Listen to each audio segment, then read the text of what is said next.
to the Polgar Chess University. In this lesson, our topic will be the backrank weakness.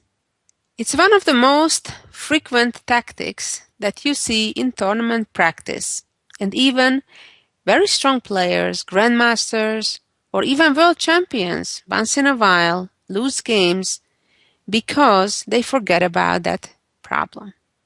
Of course, on a higher level, typically they don't just overlook something in one or two moves, but usually the miscalculation happens in a more in-depth variation where you would have to see 3, 4, 5, 8, or 10 moves even, and then somewhere from the distance of 8 or 10 moves, even a grandmaster would miss a backrank checkmate problem. Well, let's get to see some examples right away. And here is our first example that's played by former world champion José Raúl Capablanca back in 1913, long time ago. Well, let's look at the position. First of all, let's check out the material balance. We'll notice each side having a queen and rook, and white having an extra pawn. What does that mean? Well, it means that white is ahead, and possibly white could win in a lengthy technical game by moving the rook away from e2 to d2, for example, moving behind the pawn, which typically is the right place of a rook, unless it's on an open file, but when it comes to having a passed pawn, whether your own or your opponent's, ideally you'd want to be behind it. However, in this case, white can do better. And remember the famous advice, when you see a good move, look around, see if you have an even better one. Now, the back rank obviously relates to the black king not having an escape backwards because there is no rank 9. We end at the 8th rank. And the fact that black has two pawns in front of the black castled king that do not allow the king to escape in the other direction towards the 7th rank. Now, what does all of this mean? It means that if the black rook would be gone from where it is right now, that would allow the white rook to simply come down to e8 or the white queen to come out to b8 and checkmate. But how can we get rid of that rook?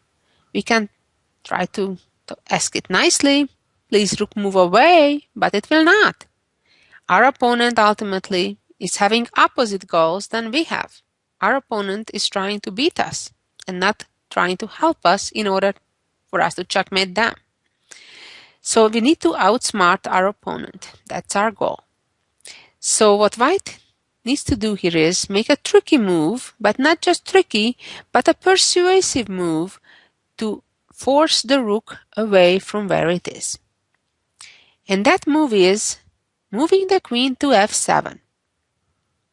What we learn in these situations that involve a checkmate trap, that no material is too much to give up as long as we accomplish our goal, namely to checkmate.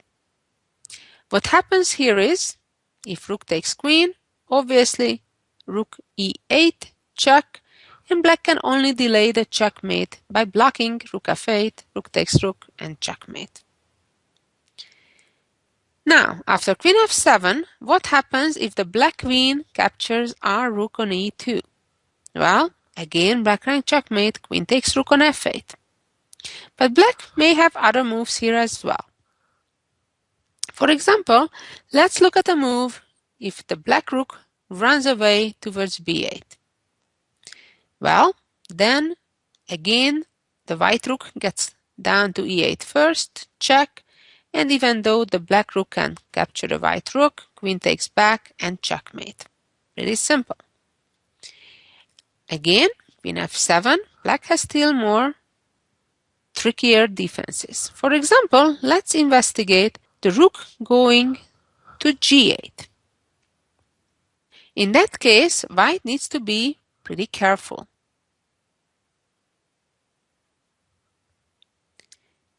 The natural move rook e8 would allow black counterplay by giving a check and then capturing the pawn on d6 also with a check. Simplest is, in this position, to retreat the rook to e1 for a moment, and then there's nothing that black can do against the white pawn advancing further, and then, for example, capturing the black rook and promote the pawn.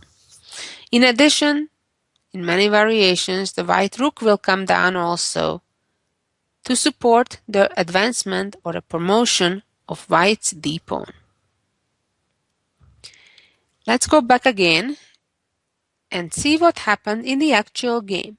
After queen f7, black responded by retreating the queen to protect the rook on f8. It seems that the back rank problem is solved, but not quite. White continued sacrificing the queen, check, queen has to take back, and then d7. And look what's happening now. White is threatening to come down with the rook to e8, pinning black's queen, and at the same time, the black queen cannot afford to move away from that threat because that makes things even worse, allowing rook e8, followed by checkmate on the next move. Let's move on. See the next example. In this position, it is black's move for a change. And this is a tricky example that's pretty typical for the martial attack in the Ruy Lopez. Now, if white would succeed in exchanging the queens, white's position would be overwhelming, having 3 extra pawns. Also, remember, black's knight is under attack.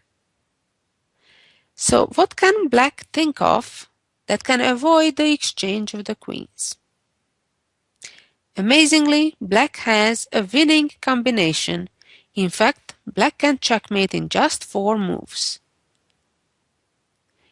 Especially in situations when things look bad, you're down material and you're about to get into an endgame, you should look for creative, unusual ways, see what else you can do. Because if black now would trade queens, the position would be pretty hopeless. The creative way that actually brings black the victory is to sacrifice the queen, thanks to the fact that white is so undeveloped and therefore white's second rook in the corner does not yet control the back rank.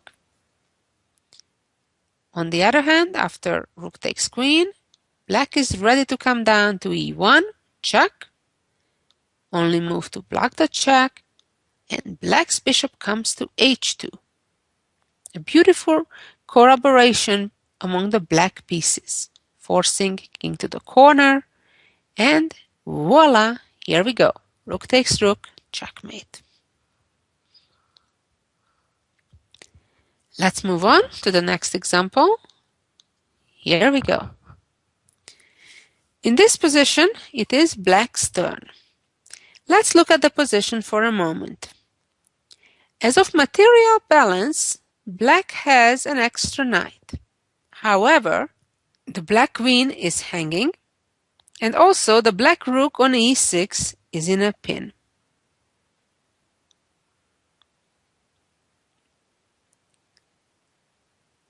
If black right now would simply move his queen out of danger's way, for example, queen e7 or such, black would be in trouble because white would capture the rook, and now if queen captures back, black suffers from the back rank problem. On the other hand, if black would recapture with the pawn, black would lose his knight. So neither is an attractive choice. So what may black do right now?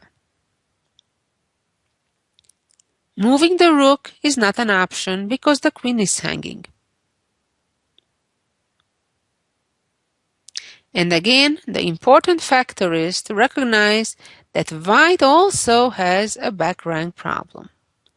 And that's always a red flag to look for tactics, especially as long as you still have linear pieces, a rook or a queen.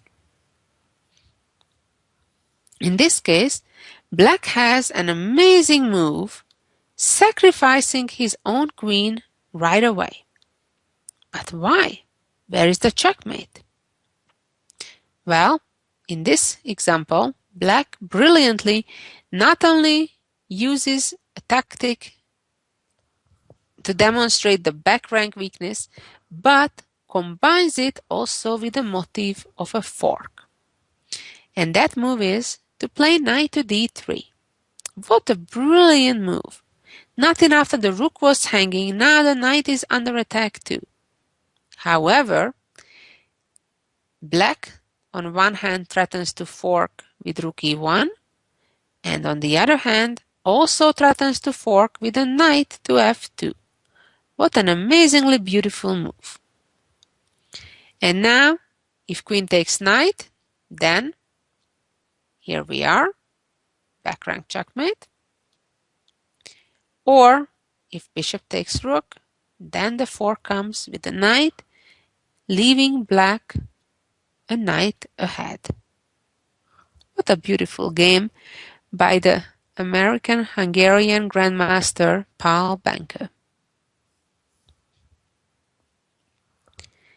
Let's move on to the next example. Here we go. Well, first of all, let's get familiar with the position. We see that each side has a queen and two rooks. However, white has an extra knight. The good news from black's perspective is that it is black's turn. Now, black has no time to waste because if white would have the time, white could, for example, open up a little window with one of the pawns, and then we would no longer be talking about any kind of backrank problem. Therefore, time is the essence. Black has no time to waste. Another important factor to notice is that white's rook on e4 is on an unprotected square. And that's what's challenging in chess, that you know about these different red flags and things to pay attention to, such as the backrank checkmate, or the weakness of the backrank, or for example, a piece being on an unprotected square, that which one is when a priority? That's the difficult part in chess. Just like in life, you know different things, but how to prioritize?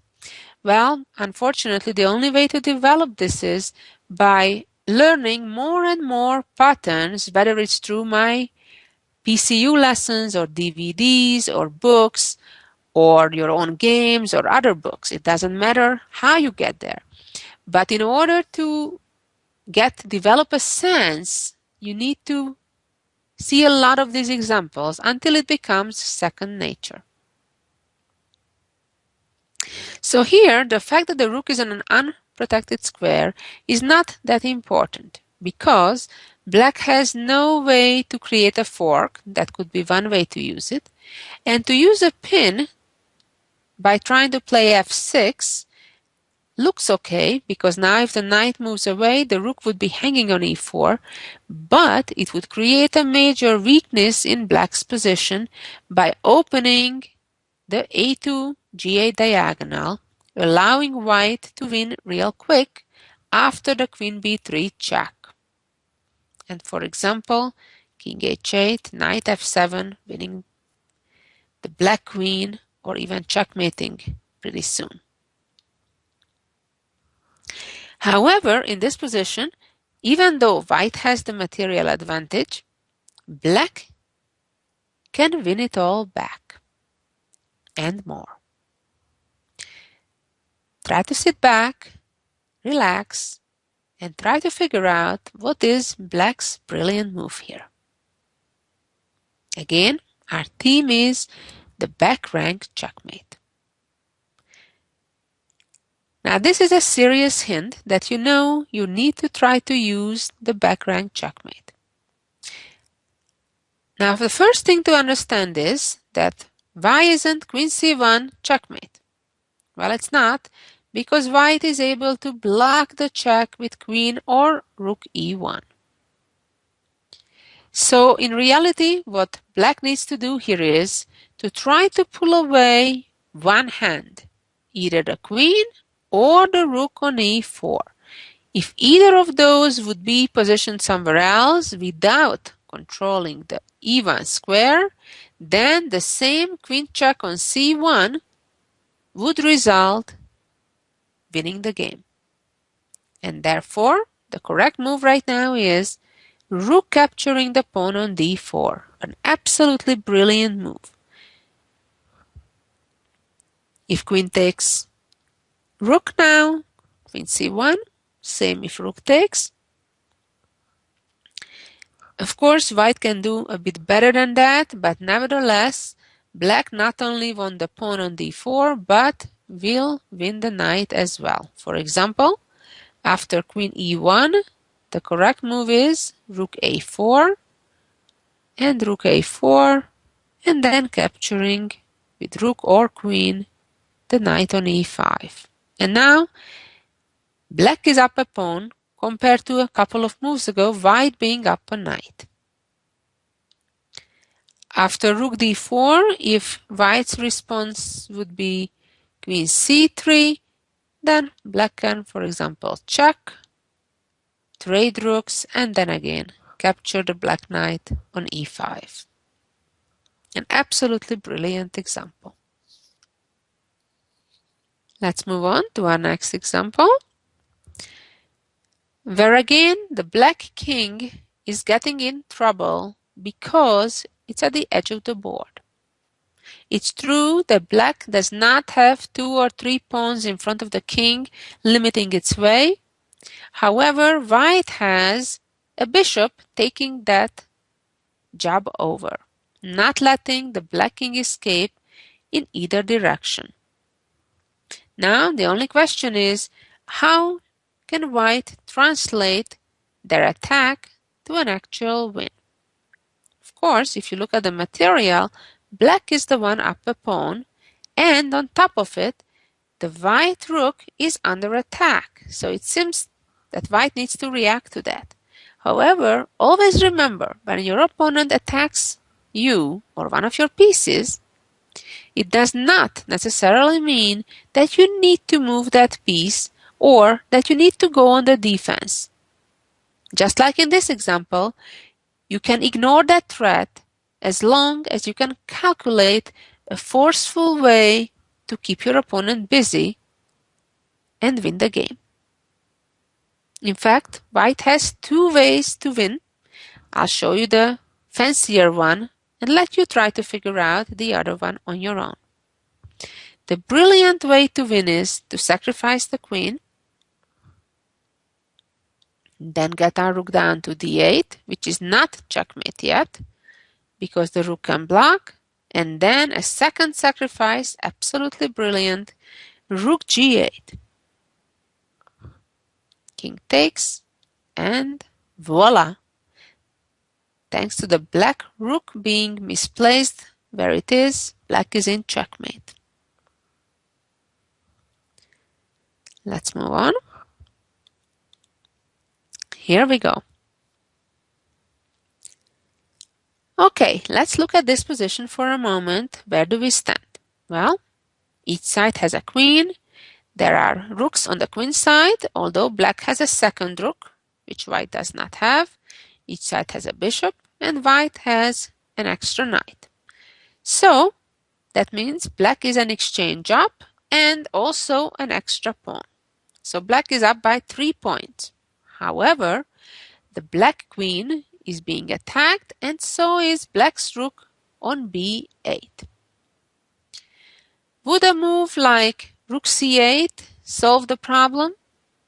No, not at all, because while the black queen is completely unprotected, white's queen is protected by the knight, leaving white a knight up.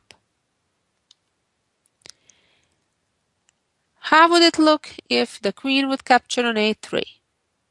Well, not terribly good, because now bishop takes rook, and now black's material advantage has diminished to only one pawn, and in the meantime black has other issues to deal with the bishop hanging and so on. However, black here has a winning combination, and that obviously is not by retreating the queen. Again, black can take advantage of the fact that white's back rank is still weak, meaning white has not opened a little window for the king to escape if a check would come on the back rank. Try to take a few minutes, or 5 to 10 minutes, and try to figure out what should black do here to win the game. And here is the answer. Queen takes rook check. Wow, but why did we do this? What now? Well, now, amazingly, black has a discovery attack by playing bishop a6, opening the b file, attacking the knight, and of course the queen at the same time, and white loses a lot of material, as after queen takes, rook takes knight, queen f1, rook takes, king takes. As you can see now, black has an extra exchange on pawn that is maintained all the material advantage it had from the beginning and has a winning endgame. It's important to point out that after the initial beautiful sacrifice, bishop d5 would not accomplish the same, because now the queen would have the opportunity to retreat to f1 and protect the knight. Let's move on to the next example. Here we go. In this position, if we look at the material, we'll see there is a complete balance. Looking at the position from black's perspective at first seems extremely scary, as white is about to give checkmate. And again, it's a typical example. Don't underestimate your opponent's chances, and always be on the search for their best move as well, as you can never make a good move on your end unless you anticipate the best your opponent can do. And that's what happened in this case with white, that white was focusing on their own attack, trying to checkmate black, and seemingly they are extremely close to it. However, black has an amazing rescue combination that actually gives black the full point. The legendary women's world champion Nona Gaprindashvili had the black pieces in this game against the Polish grandmaster. And Nona found the beautiful queen sacrifice, followed up by a second sacrifice, forking now the white queen and rook, with the idea that if queen takes bishop, then voila, here comes the back rank checkmate. Absolutely brilliant. Let's move on to the next example, where the challenge is how can white save all the pieces that are hanging. The black rook attacks the white queen attacks the knight on c4, and also the bishop on f4 is under attack. Capturing the pawn on e5 would not be a great idea, because the black queen would move away with a check, and then rook captures queen. However, again, thanks to black's back rank weakness, white can save all those pieces. And the correct move is knight b5, attacking black's queen. Now black's queen is attached to the rook on d8, needs to hang on to it, otherwise it's going to be checkmate. If queen checks, white can simply block the check, or, as it happened in the game, queen e7. Luckily for white, the bishop can interpose and save both the queen and bishop. A great saving combination by the Hungarian Grandmaster Portis. And finally, let's see the jewel of the week. Here we go. In this position, black seems to have an overwhelming material advantage, and white cannot help that by capturing the bishop because of the immediate checkmate on g1. I suggest you take some time and try to figure out how can white still win this game. Then come back and check if you found the correct solution. And the answer is knight b5 check,